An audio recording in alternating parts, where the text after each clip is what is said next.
ಬೇರೆ ಎಲ್ಲ ರಾಜ್ಯಗಳಕ್ಕಿಂತಲೂ ಇಲ್ಲಿ ಒಳ್ಳೇದು ಮಾಡುತ್ತೆ. ಕಾರಣ ಇಷ್ಟೇ, ಇಲ್ಲಿ ನಮ್ಮ ಸರ್ಕಾರ 8 ತಿಂಗಳಿನಲ್ಲಿ ಏನು ಜನರಿಗೆ ಭರವಸೆ ಕೊಟ್ಟಿದ್ವಿ ಅವೆಲ್ಲ ಈಡೇರಿಸಿದ್ದೀವಿ. ಇದು ಮೊದಲನೇ ಕ್ರೆಡಿಟ್ ನಮಗೆ. ಎರಡನೇದು, ಲೋಕಸಭೆ ಚುನಾವಣೆಯಾಗಿ ಯಾವಾಗ ಬಂದದೆ ಆ ಸಂದರ್ಭದಲ್ಲಿ ಕಾಂಗ್ರೆಸ್ಸಿಗೆ ಜೀವ ತುಂಬಿರ್ತಕ್ಕಂಥ ರಾಜ್ಯ ಕರ್ನಾಟಕ. ಅದು ದಿವಂಗತ ಇಂದಿರಾ ಗಾಂಧಿಯವರು ಇದ್ದಾಗಿರಲಿ, ಇವತ್ತು ಹಾಲಿ ಸೋನಿಯಾ ಗಾಂಧಿಯವರು ಇದ್ದಾಗಿರಲಿ, ಅವರು ಯಾವಾಗಲೂ ಕೂಡ ಈ ರಾಜ್ಯ ಕಾಂಗ್ರೆಸ್ಸಿನ ಪರ ಒಲವು ತೋರಿರ್ತಕ್ಕಂಥದ್ದು ಮತ್ತು ಜಾತ್ಯತೀತ ರಾಜ್ಯ, ತಿಳುವಳಿಕೆ ಉಳ್ತಕ್ಕಂಥ ರಾಜ್ಯ, ಅದು ಒಂದು ಭರವಸೆ ಇದೆ ನಮಗೆ. ಸರಿ, ಮೋದಿ ಹವಾದ ಜಾಸ್ತಿ ನೋಡ್ರಿ, ನೀವು ಮೋದಿ ಹವಾ ನೀವು ಮೀಡಿಯಾದವರೇ ಕ್ರಿಯೇಟ್ ಮಾಡ್ತಾ ಇದ್ದೀರಿ. ನೀವು ಪ್ರತಿಯೊಂದು ಕುಂತರೂ ಮೋದಿ ತೋರಿಸ್ತೀರಿ, ನಿಂತರೂ ಮೋದಿ ತೋರಿಸ್ತೀರಿ, ಅಡ್ಡಾಡಿದ್ರು ಮೋದಿನೇ ತೋರಿಸ್ತೀರಿ. ಬೇರೆ ಯಾರೂ ಭೂಮಿ ಮೇಲೆ ಅಡ್ಡಾಡೋದಿಲ್ಲ. ಅವ್ರು ಸಮುದ್ರ ಮೇಲೆ ಹೋದ್ರೂ ಮೋದಿನೇ ಬರ್ತಾರೆ, ಕಸ ಹೊಡಗಿದ್ರು ಮೋದಿನೇ ಬರ್ತಾರೆ.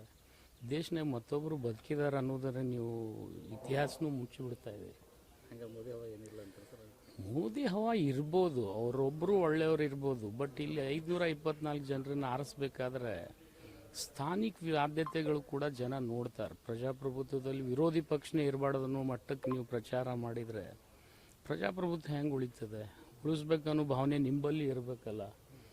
ಎಂದಾದರೂ ED, IB,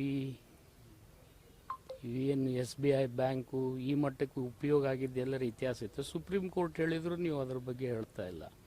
ನಮಗದು ಭಾಳ ನೋವದೆ. SBI ಬಗ್ಗೆ ಎಷ್ಟು ಹೇಳ್ತಾ ಇದೆ ಸುಪ್ರೀಂ ಕೋರ್ಟು, ಒಬ್ಬರಾದರೂ ನೀವು ಕ್ಯಾರಿ ಔಟ್ ಮಾಡ್ತೀರಾ? ಅದು ಜನರಿಗೆ ಗೊತ್ತಾಗ್ತದ? ಮೋದಿ ಯಾವುದ್ರ ಬೀಚ್ ಮೇಲೆ ಹೋದರೂ ತೋರಿಸ್ತೀರಿ, ಸಮುದ್ರದಾಗ ಹೋದರೂ ತೋರಿಸ್ತೀರಿ, ಯಾವನೋ ಒಬ್ಬನ ಜೋಡಿಯಲ್ಲಿ ಹಾರಾಡಿದರೂ ತೋರಿಸ್ತೀರಿ. ದೆಹಲಿ CM ಕೇಜ್ರಿವಾಲ್ ಅವ್ರನ್ನ ಅರೆಸ್ಟ್ ಮಾಡಿ ಅದು ಬಹಳ ದುರಾದೃಷ್ಟಕರ. ಇಲ್ಲಿ ನೋಡಿ, ಯಾವುದೇ ಲೀಡರ್ ಆಫ್ ಅಪೋಸಿಷನನ್ನು, ಅದು ನಮ್ಮವ್ರು ತಪ್ಪು ಮಾಡಲಿ ಅವ್ರು ತಪ್ಪು ಮಾಡಲಿ, ಈ ದೇಶದೊಳಗೆ ಪ್ರತಿಯೊಬ್ಬ ವಿರೋಧಿ ಪಕ್ಷದ ನಾಯಕರನ್ನು ಈ ರೀತಿ ಹೀಯಾಳಿಸ್ತಕ್ಕಂಥದ್ದು ಅದು ಸಂದರ್ಭ ಕೂಡ ಅಲ್ಲ. ಈಗ ನಿಮ್ಗೆ ಗೊತ್ತಿದೆ, ಕಾಂಗ್ರೆಸ್ಸಿನ ಅಕೌಂಟ್ ಸೀಸ್ ಮಾಡೋಕ್ಕೆ ಇದೆ ಅಪ್ರಾಪ್ರೇಟ್ ಟೈಮ. ಬೇರೆ ಟೈಮ್ ಇತ್ತಲ್ಲ, 5 ವರ್ಷ ಇತ್ತು, 10 ವರ್ಷದಿಂದ ಅವರೇ ಇದ್ದರು. ಅವಾಗ ಯಾಕೆ ಇವ್ರು ಇನ್ಕಮ್ ಟ್ಯಾಕ್ಸ್ ರಿಟರ್ನ್ ತುಂಬಿಲ್ಲ ಅನ್ನೋದು ಗೊತ್ತಾಗಲಿಲ್ಲ. ಇವೆಲ್ಲ ಭಾಳ ದುರಾದೃಷ್ಟಕರ. ನನಗನ್ಸೋ ಮಟ್ಟಿಗೆ ಇದು ಭಾಳ ನೋವಿನ ಸಂಗತಿ. ಯಾಕಂದರೆ ಪ್ರಜಾಪ್ರಭುತ್ವದಲ್ಲಿ ಅಪೋಸಿಷನ್ನೇ ಉಳಿಬಾರ್ದು ಅನ್ನುವಂಥ ಸ್ಥಿತಿಗೆ ಈ ದೇಶ ಬಂದರೆ ಈಗ ಏನು ರಷ್ಯಾದಲ್ಲಿ ಆಗಿದೆ ಅದು ಇಲ್ಲಿ ಆಗ್ತದೆ. ಎಲೆಕ್ಟ್ರಲ್ ಬಾಂಡ್ ಬಗ್ಗೆ ನಾನು ಯಾಕೆ ಹೇಳಬೇಕು ರೀ? ಸುಪ್ರೀಂ ಕೋರ್ಟೇ ಹೇಳ್ತಾ ಇದೆ, ನೀವೇ ಮೀಡಿಯಾದವ್ರು ಅದನ್ನು ಪ್ರಚಾರ ಮಾಡ್ತಾ ಇಲ್ಲ. ಬರೀ ಮೋದಿಯವರು ವಾರಣಾಸಿಗೆ ಬಂದರೆ ಪ್ರಚಾರ ಆಗ್ಬಿಡುತ್ತೆ, ಬೆಂಗಳೂರಿಗೆ ಬಂದರೆ ಪ್ರಚಾರ ಆಗ್ಬಿಡ್ತದೆ, ಇಡೀ ದಿವಸ ಅವ್ರದ್ದೇ ಇರ್ತದೆ. ಸರ್, ಈಗ BJPಯಲ್ಲಿ ಟಿಕೆಟ್